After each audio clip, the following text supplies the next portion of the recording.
I was a third-grade teacher for 34 years. I believed in lines that form, envelopes that arrive, answers that show up if you wait your turn. But the morning, my retirement check didn't come. Again. I stood at my little porch in McMinnville, Oregon, staring into a white, empty mailbox and felt something colder than fear, a story about me that I hadn't written. 3 months, 3 missing checks, a new bank account I'd never heard of, a forged signature with a flourish I've never used in 66 years. The bank manager knew my son-in-law by his first name. The post office said there was a change of address I didn't make. And my daughter, the girl who once said she could hear my dreams through my stomach, had started leaving pamphlets about aging gracefully on my counter and a camera in my living room to keep me safe. People think betrayal is a knife. It isn't. It's a pair of scissors you hand someone because they say they're making you something beautiful. So I called a retired postal inspector who walks her dachshund past my fence. We made tea. We made a list. Fraud alerts, in-person verifications, bank footage, post office records, a real cognitive eval. Mine, not the story they were rehearsing. They filed for guardianship. I filed for the truth. In a quiet courtroom that smelled like paper and fluorescent lights, we put the evidence on the table. The fake signature, the joint account, the cash withdrawals, the P.O. box, the voicemail about listing the house. And when the judge finally spoke, she didn't just return my name. She referred the rest for prosecution. If someone you love is rewriting you on paper, listen closely. This is how you take your mind back. Still nothing? Came a voice from the sidewalk.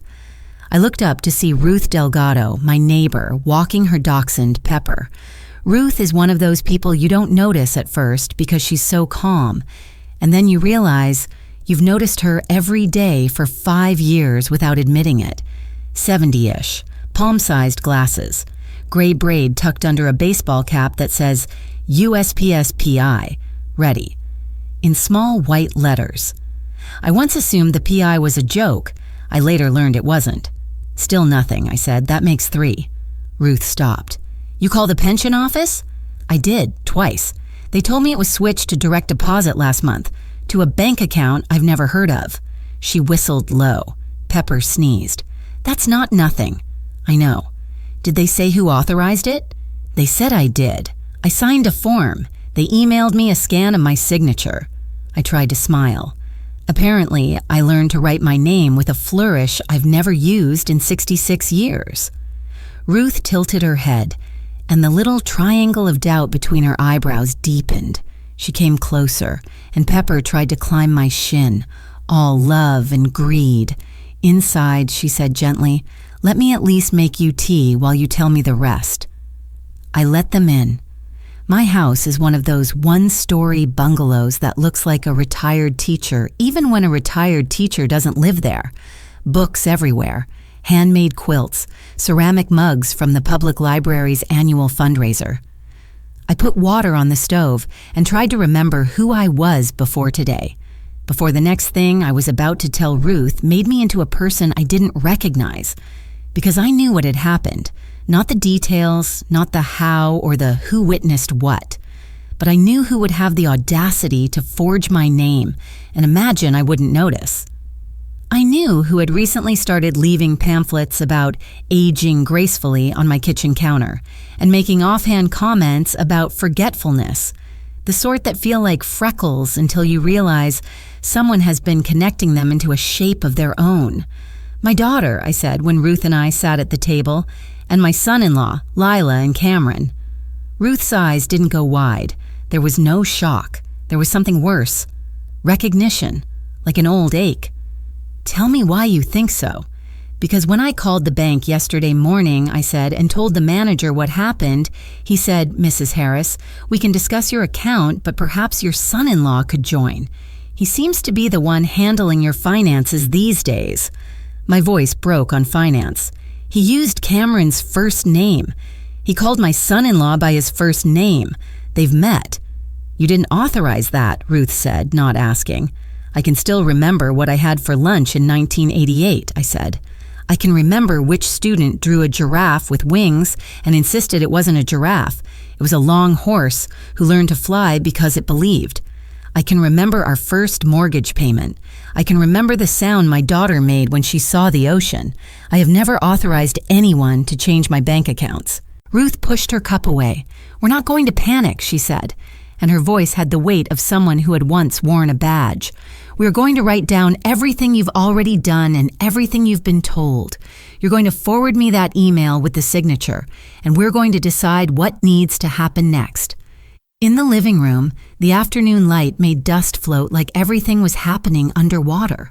I stared at the framed photo on the mantel. My husband Mark in a corduroy blazer, his arm around me, our daughter Lila on his shoulders, all three of us squinting against the sun and our own joy. We used to take that picture down every Christmas to lean a garland around it. We thought happiness, like a mantle, just sat there and held everything up for you. Ruth watched me look. "Tell me about Lila," she said. "She's 34, smart when she wants to be, beautiful in that way I never was, the way that turns a line at the coffee shop into a room that notices. When she was little, she used to crawl into our bed at night, lay her head on my stomach, and say she could hear my dreams." My throat tightened. "She married Cameron 5 years ago. He's charming. He uses words like hustle and vision and leveraging relationships when what he means is talking people into giving him money. They've had a good run pretending to be successful. The cars, the condo. There's always a cousin with an investment opportunity, a friend with a new app, a weekend trip that also happens to be a retreat with potential partners." I took a breath. They've been hinting for months that I should simplify things. Lila came over to help me clutter the attic. She took the antique watch that belonged to my grandmother because she said she wanted to pay for polishing it, and it hasn't been back since. I told myself it was forgetfulness, generosity on my part. I told myself I was overreacting. Ruth's face didn't pity. It steadied. And the missing checks are new. 3 months, I said. The first month I thought I miscounted the calendar. The second month I thought the mail was slow. The third month, they tell me it's been rerouted to a new account he opened, and that my address on file is now a post office box in town. I laughed ugly. That's when I realized I've been narrating my own denial like it's a bedtime story. "You called your daughter." "I did. She said she was worried because I'm stressed about money and confused lately, and she'd been meaning to talk to me about letting Cameron take over some of the accounting stuff." My ribcage felt too small. She said, "Mom, it's okay to be getting older." She said, "You know you left the kettle on last week." It scared me. I looked at the kettle. It was quietly hissing. I stood and turned it off with a hand that shook only a little. "I didn't leave it on," I said. She turned it on and walked out. She said she was making tea. She told me she'd turn it off. She didn't. Ruth nodded slowly. "You think they're building a case for guardianship or conservatorship, paint you as incompetent, make it official, then move your assets." My breath stuttered.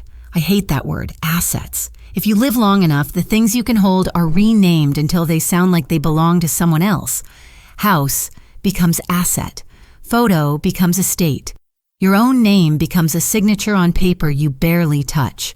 "I think," I said, "they want my house and whatever's left in the retirement account and control. They want to be able to sell this place and say it's for my own good." Ruth folded her hands. "Okay," she said, "we're going to slow everything down." "Slow it down?" She nodded. "You're a retired teacher. I'm a retired postal inspector. The first thing we're going to do is collect our facts and protect what belongs to you. We're not going to confront Lila yet.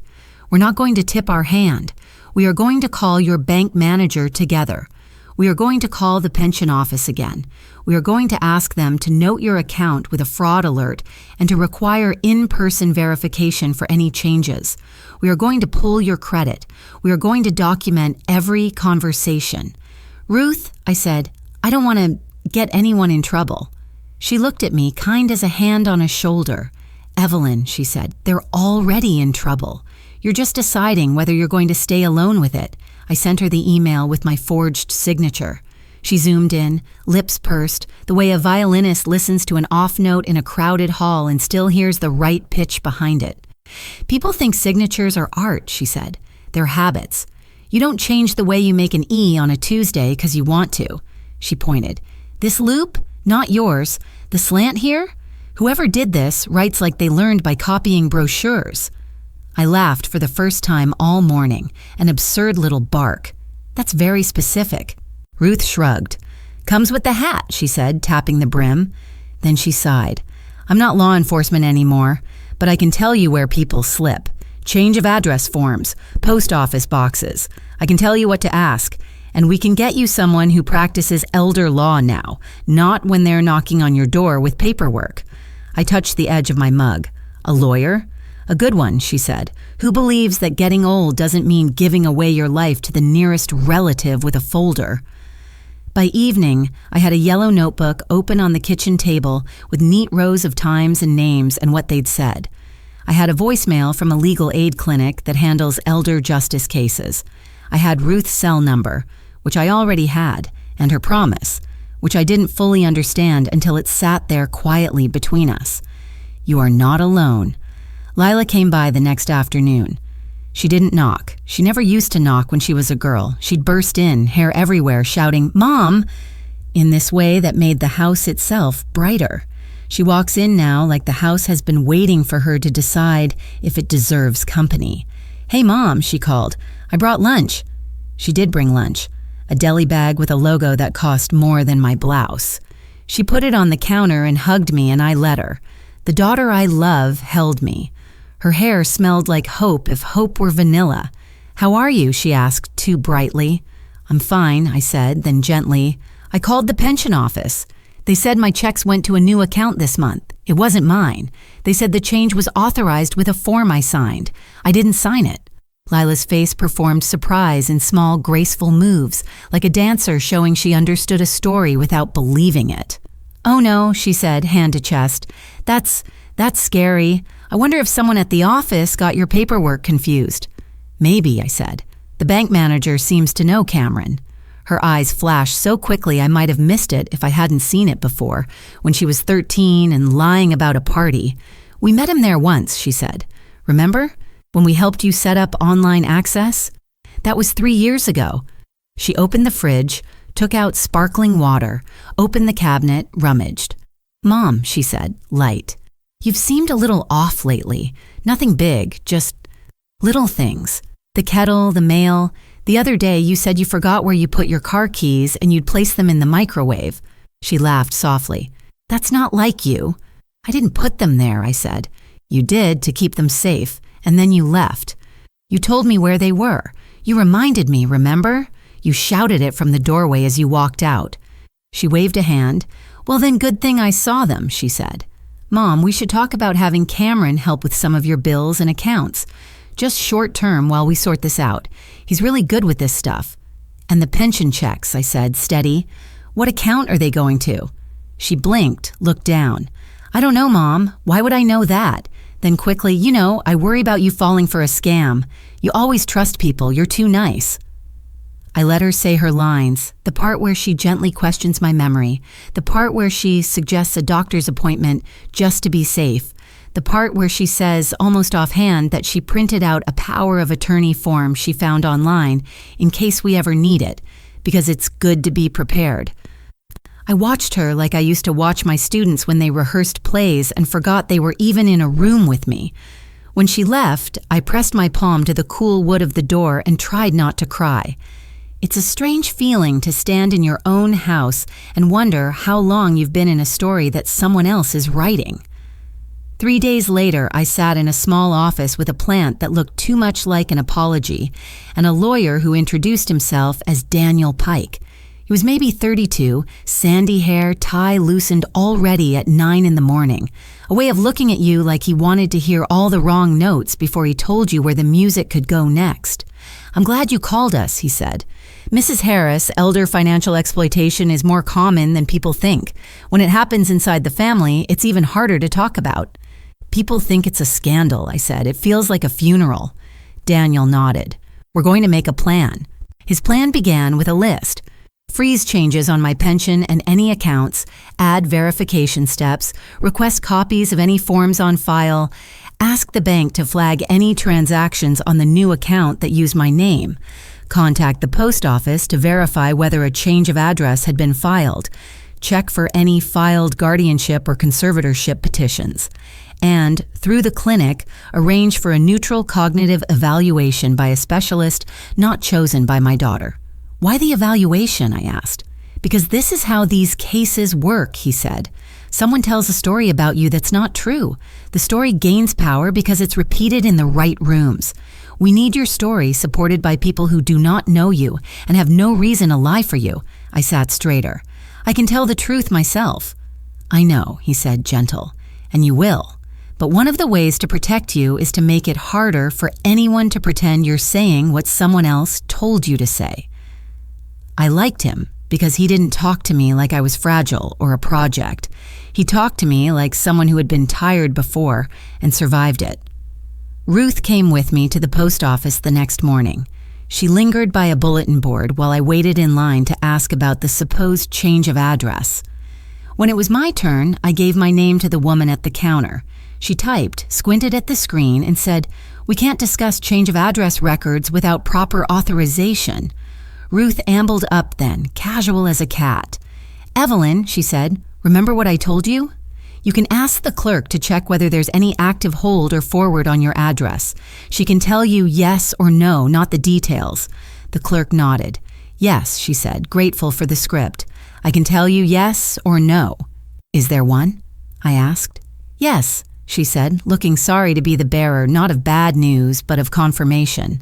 "There is." I stood in a blue-tiled government building with a mural of smiling mail carriers and felt the floor tilt. Pepper, waiting outside, barked at a pigeon like it was responsible. We walked back in the chill wind.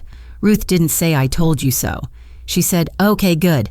We can use that later. It's not proof on its own. It points us to where the proof lives." "Where does the proof live?" I asked. "On paper," Ruth said. "In systems.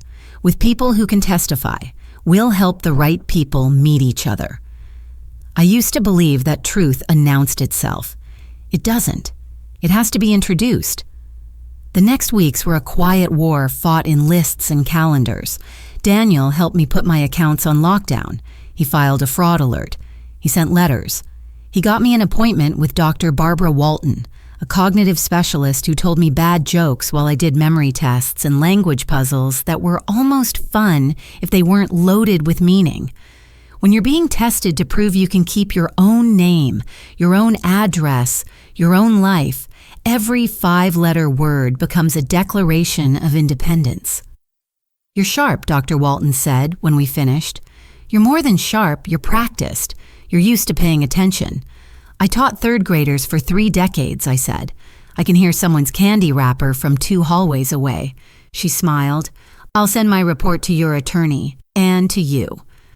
Meanwhile, Lila started visiting more frequently. She brought groceries I didn't ask for and rearranged my pantry as if a disorganized shelf was proof of aging. She set a small camera in the living room so I can check on Pepper when you dog sit. Pepper was sitting on Ruth's lap across the hedge. He did not require surveillance. I moved the camera to the china cabinet facing the wall. She moved it back. Then she sighed and said, "Mom, we just want to keep you safe." Sometimes she would touch my shoulder and it felt like my daughter. Sometimes she would talk and it sounded like testimony rehearsed in a bathroom mirror. One afternoon she arrived with a folder. "I made an appointment," she said, "just to be safe, a neurologist. He can evaluate whether there's any mild cognitive impairment. It's nothing to be ashamed of." "I have an appointment too," I said, "with a specialist Daniel recommended." Her mouth tightened. She lifted her eyebrows as if trying to move the conversation up where it could breathe. "Who is Daniel?" "My attorney." She laughed, air without joy. "Mom, we don't need lawyers, we're family." "Family is why I needed a lawyer," I said, and we stood in my kitchen, women with the same cheekbones and different definitions of love. The petition arrived in the mail a week later. It was stamped and filed at the Yamhill County Courthouse, signed by my daughter. It asked the court to appoint her as my guardian and conservator due to my declining cognitive abilities and increasingly unsafe living conditions. It cited episodes I did not have, confusion I did not exhibit, and financial mismanagement that apparently consisted of not knowing where my stolen checks went. It contained statements from neighbors I did not know well, the kind who wave and mean it, but do not recognize when you are drowning, quoted as saying I had become forgetful and easily confused. One of them said, "She left the hose on overnight and flooded the side yard." I pictured Cameron turning the spigot and smiling. Daniel sat with me at my table again. Ruth brought muffins no one ate. "We're going to answer the petition," Daniel said. "We're going to ask for a hearing, and in the meantime, we're going to continue doing what we're doing." "What are we doing?" I asked. "We're collecting your life," he said, "and we're going to show it to them." "What if I want to scream?" I asked. "You can," he said, "just not yet." "I hate this," I said. "I hate the quiet.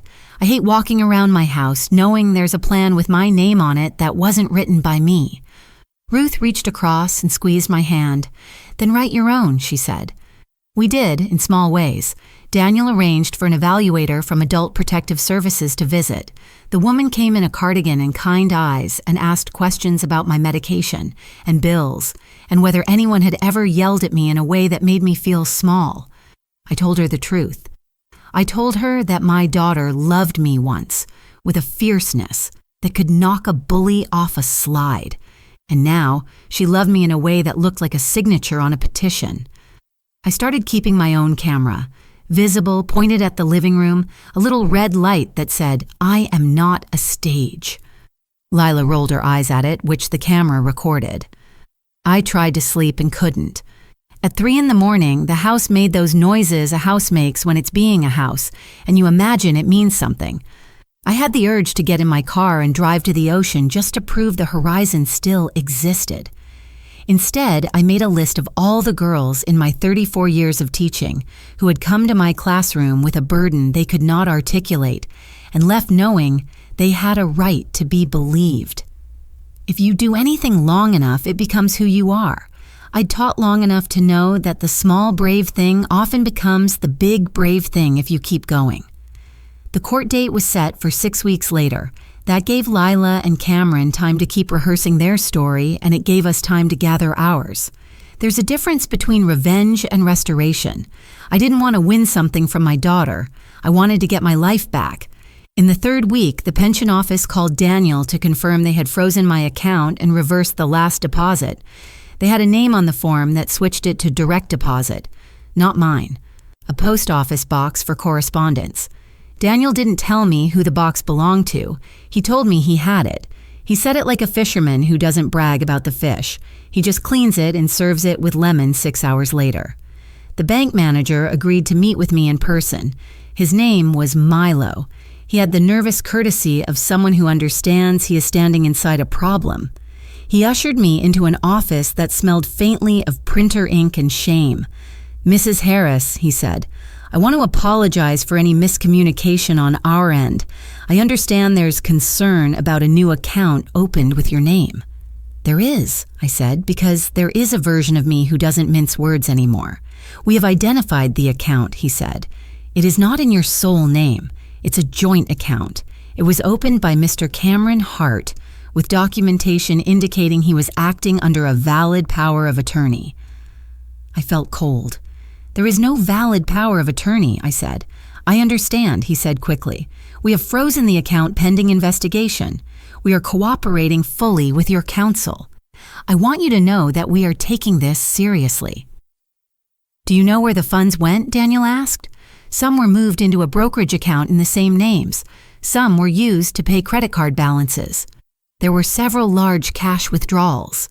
"Do you have camera footage of who made those withdrawals?" Daniel asked. "Yes," Milo said, looking like a man who hadn't expected to discuss cameras this much in his career. "We do." Ruth squeezed my elbow in a way that meant steady. We left with copies of statements and a promise of footage to be delivered to Daniel.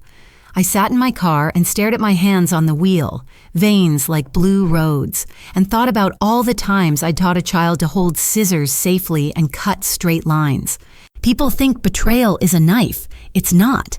It's a pair of scissors you hand someone because they say they're making something beautiful for you, and then they use them for something else. I didn't see Lila for 10 days. When she came, she stood at the door longer than usual, as if the house had raised a new eyebrow. "Mom," she said, soft, "how are you feeling?" "Tired," I said. "It's a lot." "I know," she said sympathetically. "The hearing will make it easier. Once the court puts things in place, you won't have to worry about any of this." "Lila," I said, "what does your face do when you lie?" She blinked. "What?" "When you were a kid," I said, "you used to artistically rearrange the truth about homework. I'd watch you, and when you were lying, your left eyebrow, just there, would lift before the rest of your forehead, like it got the giggles." I smiled. "It still does that." She put a hand to her head, annoyed. "Mom, seriously." "Why did you file for guardianship?" I asked. "Why didn't you ask me for help if you needed money? Why did you decide I was a problem to manage instead of a person to love?" Her mouth set. "Because this isn't about money," she said. "It's about your safety. It's about stability." "And the new car?" I asked softly. "Is that stability?" Her eyes flashed anger, and there she was again. My girl, alive and furious when caught. "We are trying to build a life," she said. "Cameron has opportunities, Mom. People expect a certain—" "Yes," I said. "People do." We stood there. She softened. She reached for me. "I'm still your daughter," she said. "I know," I said. "That's what makes this a story and not a crime report, Lila. That's what makes it hurt." The morning of the hearing, I woke before dawn. The sky was pearl and stubborn. I made coffee and stood in my kitchen and told myself the truest things I know. I am not an object. I am not an illness. I am not a signature to be harvested. I am my name. I am my voice. I wore the blue blazer I bought when I gave the commencement speech at my school the year I retired. The students had painted a banner that said, "Thank you, Miss Harris," and they spelled my name right, and 3 of the letters dripped where the paint was too eager. I wore that blue and thought, you stood up in front of 800 teenagers and didn't faint. You can do this. Ruth drove. Pepper cried when I left him, which I pretended was a kind of honor guard. Daniel met us on the courthouse steps with a folder he seemed to hold not like a shield, but like a bridge. Inside, the hearing room was smaller than I wanted justice to be and larger than I felt. A few pews, a raised desk where the judge would sit, a few people waiting for their own names to be called. Strangers always forget how intimate court is. You imagine law and order and get fluorescent lights and the smell of old paper. Lila and Cameron were already there. She wore black. He wore a suit that looked expensive in the way a sign looks expensive. It tells you what it wants you to think without any proof. Lila saw me and bit her lip. For a second, I saw my girl. Then she stood. She started toward me, stopped when she saw Daniel, smiled small, turned back. When the judge came in, we all stood. She was a woman in her 50s with eyes that said she'd seen everything people do to each other and still expected better. She called our case in the matter of the petition for guardianship and conservatorship of Evelyn Harris. The court clerk swore us in.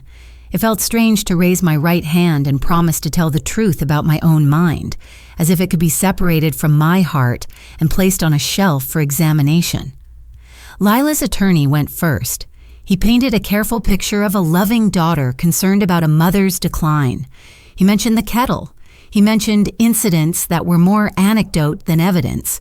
He said there had been confusion around bill paying and concern about scammers. He said Lila had stepped in reluctantly because no one else would. He used a voice meant for soothing horses. Then it was our turn. Daniel stood and laid out dates, facts, documents.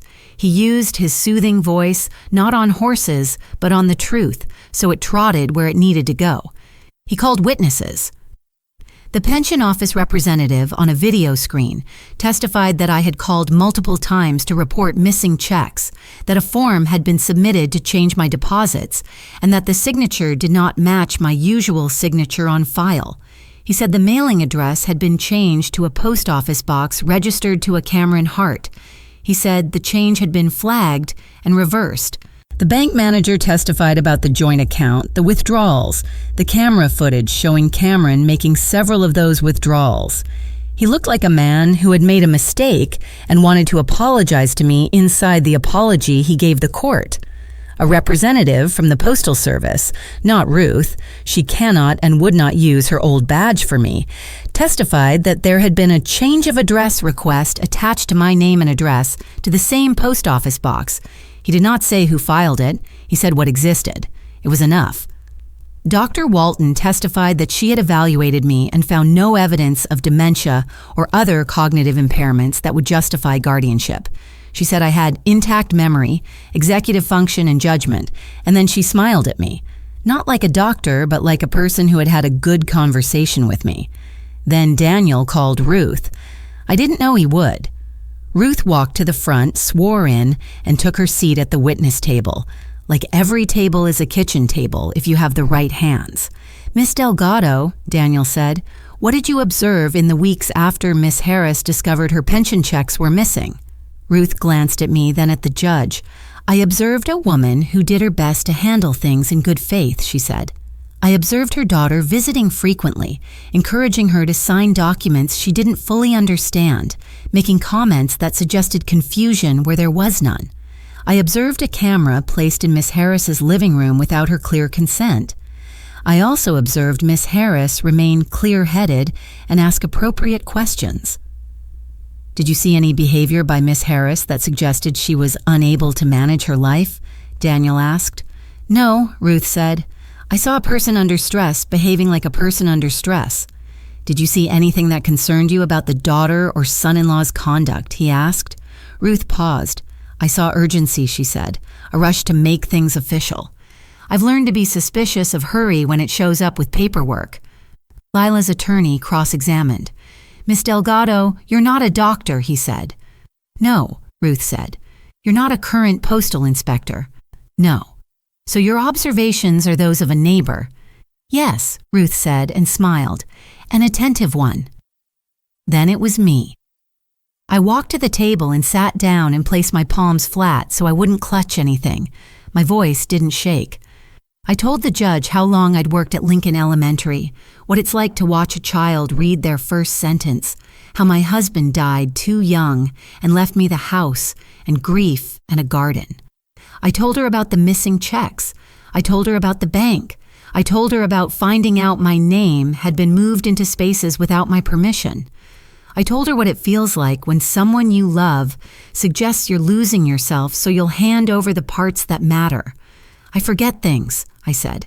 I forget where I put my glasses, and then I find them on my head.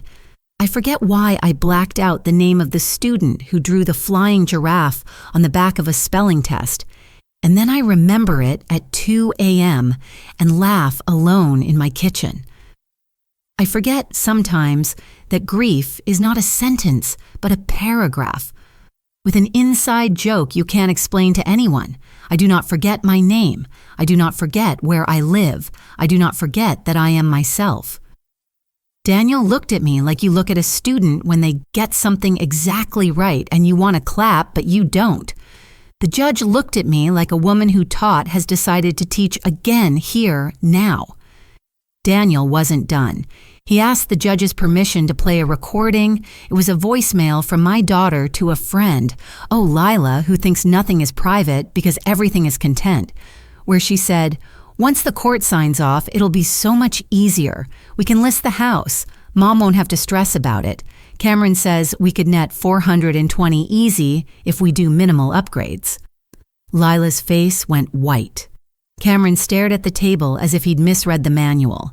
Daniel then submitted a copy of Dr. Walton's report. He submitted the bank statements and the pension office letter. He submitted printouts from the bank's security footage time-stamped with withdrawals that matched the missing funds. He did not submit every pain in my chest from the last 6 weeks because they don't let you file those. Lila's attorney sputtered something about misunderstanding and safety. The judge asked me a few questions about my daily life. What bills do you pay? I listed them. Who are your doctors? I named them. Do you cook? Yes. Do you feel safe? I hesitated, then said, I do, when I'm allowed to be myself. Then the judge spoke, and I learned how much a voice can hold when it has to. What, Miss Harris, she said, thank you for your testimony. To counsel and parties, Guardianship and conservatorship remove a person's civil rights. They may be necessary in some cases. They're not a convenience for relatives. Based on the evidence presented, I find that Miss Harris has capacity. I deny the petition. Lila made a sound like a balloon letting out air. Cameron swallowed. The room breathed. The judge continued. I also note significant concerns about financial exploitation. I am referring this matter to the District Attorney's Office for review. In the interim, I am issuing a temporary protective order prohibiting the respondents from accessing Miss Harris's accounts or property without her explicit consent. Counsel for Miss Harris, please coordinate with Adult Protective Services as needed. She banged the gavel lightly. The case after ours was called. We were suddenly just people in pews again. Outside, the light was honest. That's all I can call it. Ruth hugged me so hard Pepper would have barked. Daniel shook my hand and then put a hand on my shoulder and said, "Good," in this quiet way that meant we did the work. Lila and Cameron hurried down the steps without looking at me, heads close, the way we used to leave movies, whispering about the ending. 2 days later, detectives called Daniel to arrange a meeting. I gave a statement. So did Milo from the bank and the pension office representative and the Postal Service employee, and eventually Lila's friend who had saved the voicemail because she saves everything and never thought it would matter. A month after the hearing, Lila and Cameron were charged with theft, forgery, and elder financial abuse. The words felt like a sentence with rocks in it. I cried when Daniel told me, and then I didn't, and then I cried again at the grocery store when I saw a mother and daughter argue about tomatoes like nothing would ever change.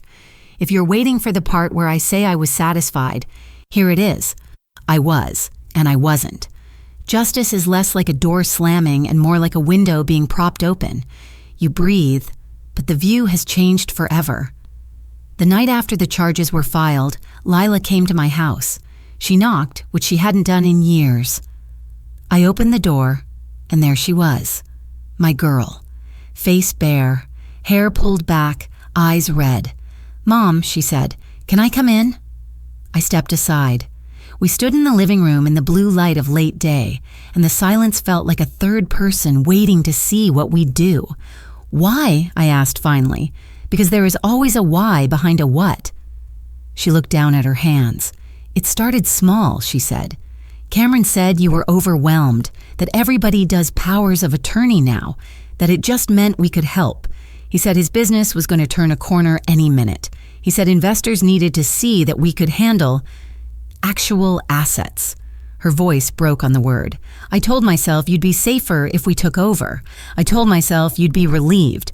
I told myself so many things it became a voice I didn't recognize as my own. And then the money. You had a choice," I said. She nodded, tears coming. "I know. I would have helped you," I said. "If you told me you were drowning, I would have sold this house and moved into an apartment if it meant saving you. But you didn't ask me." "I know," she said again, voice small. "You decided I was a problem to solve," I said. "You decided to steal my mind on paper. You took my name and made it your tool." She made a sound like a sob, and a laugh went to war and got tired. "You always make it about words," she said. And I almost smiled because there she was, my girl making fun of me for grammar in a sentence charged with an arraignment. "Words are what we live in," I said. "Say the truth." "We were greedy," she said. "We were scared. We wanted things we didn't earn. We wanted to look like people who had succeeded. We wanted to live in a way that made other people jealous. We thought you'd make it easy." I closed my eyes. I thought of her as a little girl, small hand on my knee at the stoplight, saying, "Mom, turn green." I thought of her at 13, a storm in a pink hoodie, saying, "You don't understand." I thought of her at 25, radiant at a party where I felt like the designated adult in a room of people who forgot they had parents. I thought of my daughter forever, and not enough. "Your case will go forward," I said. "I will tell the truth. You will face the consequences." "I know," she said. "I came to say I'm sorry, not to ask you to stop. I came to say I'm sorry to your face because if I wrote it down, I could pretend it was a story." "It is a story," I said, "and it's our life." She lifted her eyes. "Do you hate me?" "No," I said. "I don't know how. But I also don't know who you are right now." She nodded, tears coming again. "I don't either," she said. We stood there. I thought of all the apologies I've heard from children who broke things they didn't mean to break, and the few who broke things they did mean to break and told the truth anyway. I thought of how the human heart is a quilt. It can be mended, but you always see the stitches if you look. "I need you to leave," I said, because love without boundaries is just longing. She left. She stood on the porch and turned like she was going to say something else, then didn't. She walked to her car. She got in. She sat for a long time. She drove away. People tell you the hardest part is the moment of confrontation. It isn't. It's the day after, when the house is still standing, the sky is still indifferent, and you have to decide how you're going to live with the people who live in your head. I started teaching again. Not for money, for breath. I took a volunteer position at the public library leading a read aloud group for kids whose parents work late or whose homes have too much noise. I read Charlotte's Web and Because of Winn-Dixie, and a book about a boy who builds a library out of a box because he doesn't know that libraries already exist. I read, and 10 kids looked at me like each sentence could raise a roof. I planted beans by the fence and a little herb bed where the sun is brave. I painted the living room a warmer white because I needed to see myself in a different light. I joined Ruth's morning walking group even though Pepper insists on weaving himself between legs, like he believes in knots. In the fall, Daniel called to say the case would move to trial, but there might be a plea. He said words like probation and restitution and no contact and education classes. He said the district attorney's office had asked if I wanted to speak at sentencing if it came to that. He said I didn't have to. I said I wanted to. 6 months after the hearing, I stood in a different courtroom and read from a piece of paper I had folded and unfolded until it looked like a map. Lila and Cameron pled guilty to reduced charges. They stood in front of a judge and said they did it. They did not look at me. I said, "Your Honor, I am here because I have been taught to speak up. I taught children to raise their hands when they needed help. I'm raising mine now for all the women who kept quiet because the person hurting them shares their face. I'm asking the court to consider sentences that keep other people safe, but I'm also asking the court to give them a chance to become the people they pretended to be." After, in the hall, Cameron looked at me like a man who can't believe he isn't charming. He opened his mouth, and Ruth stepped forward and looked at him in a way that said, "Not today." He closed his mouth. Lila didn't approach me. She sat on a bench with her hands in her lap and stared at them like they had betrayed her. They were sentenced to probation and community service and ordered to pay restitution. They were barred from contacting me without my consent. It wasn't a movie ending. It was a human one, messy and partial and enough for now. I used part of my restored funds to set up a little scholarship at the library for kids who finish the summer reading program. We buy them their own books to keep. We put their names on book plates that smell like glue and future. I named it the Harris Reading Fund because I wanted my husband's name on something that would have made him grin. Sometimes, in the afternoon, I sit in my yard with a book and a glass of iced tea and let the sun do its best through the Oregon clouds. Ruth sits with me. Pepper snores like a small train. We don't talk about court most days. We talk about the purple finches and the neighbor who plays trumpet on Tuesdays. We talk about the girl who read The 100 Dresses as if it were written for her, and the boy who told me, earnestly, that he doesn't like stories unless there's a dragon. And I said, "There's always a dragon. Sometimes it looks like paperwork." One evening, a letter arrived with a prison return address I recognized without reading it. My daughter's handwriting on the envelope, awkward and careful, like it wore a suit to meet a judge. I set it on the table and made dinner. I washed dishes. I changed the water for the flowers. Then I sat and opened it. "Mom," it began, and that alone made me put my hand on my chest. "I'm in a class where we write letters we won't send. They told us to write to someone we've wronged. I decided to send mine. You don't have to write back. I just want you to know I've been writing every day. Not just letters. Lists of what I took and why. Stories about when I was little, when we'd go to the ocean and you'd make me count the waves until I forgot to be scared. I don't know who I am. That sounds like a teenager thing to say. I feel like one, except teenagers are allowed to not know. I'm not. I am someone who did things I told myself were for your good when they were for mine. I am someone who let someone else's ambition be my excuse. I am someone who watched my own mother be treated like a problem. I want to be someone else. I don't know if I can be with you again. I want to be the kind of person you'd let into your kitchen. I'm sorry, Mom. I'm sorry. I hope you sleep. I hope you're reading to kids. I hope when you think of me, it doesn't feel like you swallowed glass. Love, Lila. I cried like people cry in books when the writer thinks maybe no one will ever read it. I cried until Pepper came and put his head on my foot. I cried until I laughed because grief and relief live in the same house and they make each other coffee in the morning. I wrote back 2 weeks later. I wrote slowly. I told her about the library kids and the bean trellis. I told her about Ruth's annoying, wonderful dog and the trumpet on Tuesdays. I told her I accept her apology. I told her forgiveness is a bridge you walk across in small steps.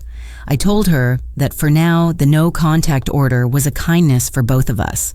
I told her my door would not be open for surprise visits, but there are other doors in the world we could try later, when both of us have keys to ourselves. Winter came like a rumor that turned into a fact. I learned I like rain more than I thought. I bought a better raincoat. I drank more tea. I said yes when the library asked me to start a writing group for seniors. We sit around a table and tell true stories to each other about growing up in Nebraska, or being a nurse in Vietnam, or the way your father looked at you when you passed him in height for the first time and the world changed without permission. We say each other's names. We write them down correctly. When the sun came back, I hosted a little backyard potluck for the kids and their parents. Ruth made lemon squares that tasted like a promise. I grilled vegetables. One of the girls brought me a drawing of a horse with wings. It's a Pegasus, she said, serious. But it's also a horse who learned to fly because it believed. I put it on my fridge. I'm not naive. I know there are people who still think I overreacted. There are family members who send messages with too many exclamation points saying they wish we could keep things private, as if privacy is a hospitality tray. You can move around a house to suit the guests. There are days when I miss my daughter like it's a physical thing I'm supposed to carry up a hill and put on a shelf that doesn't exist. But there are more days when I feel like myself. I wake up and know exactly whose mind I am responsible for and whose heart.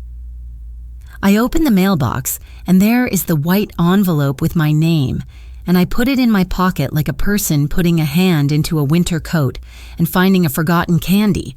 It's small and sweet and mine. Sometimes when I'm shelving books, I hear someone behind me say, "Miss Harris?" And I turn, expecting to see one of my former students. And instead, it's a woman my age with the look we all get now when we see someone who's made it a little further across a rickety bridge. She says, "I saw your story. My son has been... It's complicated." And I say, "I'm so sorry," and mean both the sorry and the I'm. And we sit, and we talk, and we write down her name, so somebody in a room knows it.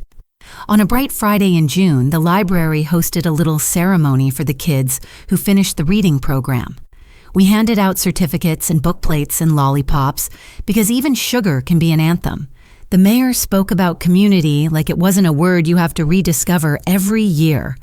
Ruth took pictures on her phone, swearing at the sunlight. Pepper wore a bow tie that made 13 children squeal. When the families had gone and the folding chairs were stacked, I stood under the oak tree and closed my eyes. I could hear everything: cars, a train in the distance, a skateboard, someone laughing so hard they hiccuped, my own breath steady and bored with drama. I thought of the day at the mailbox when the envelope didn't come. I thought of the hearing. I thought of my daughter's letter. I thought of my husband pouring coffee and saying, "Evelyn, the neighbor's dog looks like it's planning something." I thought of all the words I have left. I am not a saint. I am not an avenger. I am a woman who refused to surrender her mind on paper. I am a teacher who taught again when it mattered most.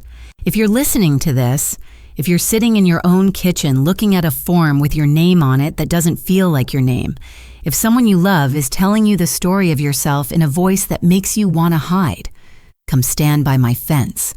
Smell the lilacs. I will bring you a chair and a pen and a glass of water and the names of 3 people who know exactly how to help. We will start with the smallest brave thing. We will write it down. We will keep going. The day my retirement check didn't arrive, I thought I was losing my mind. It turns out I was finding it.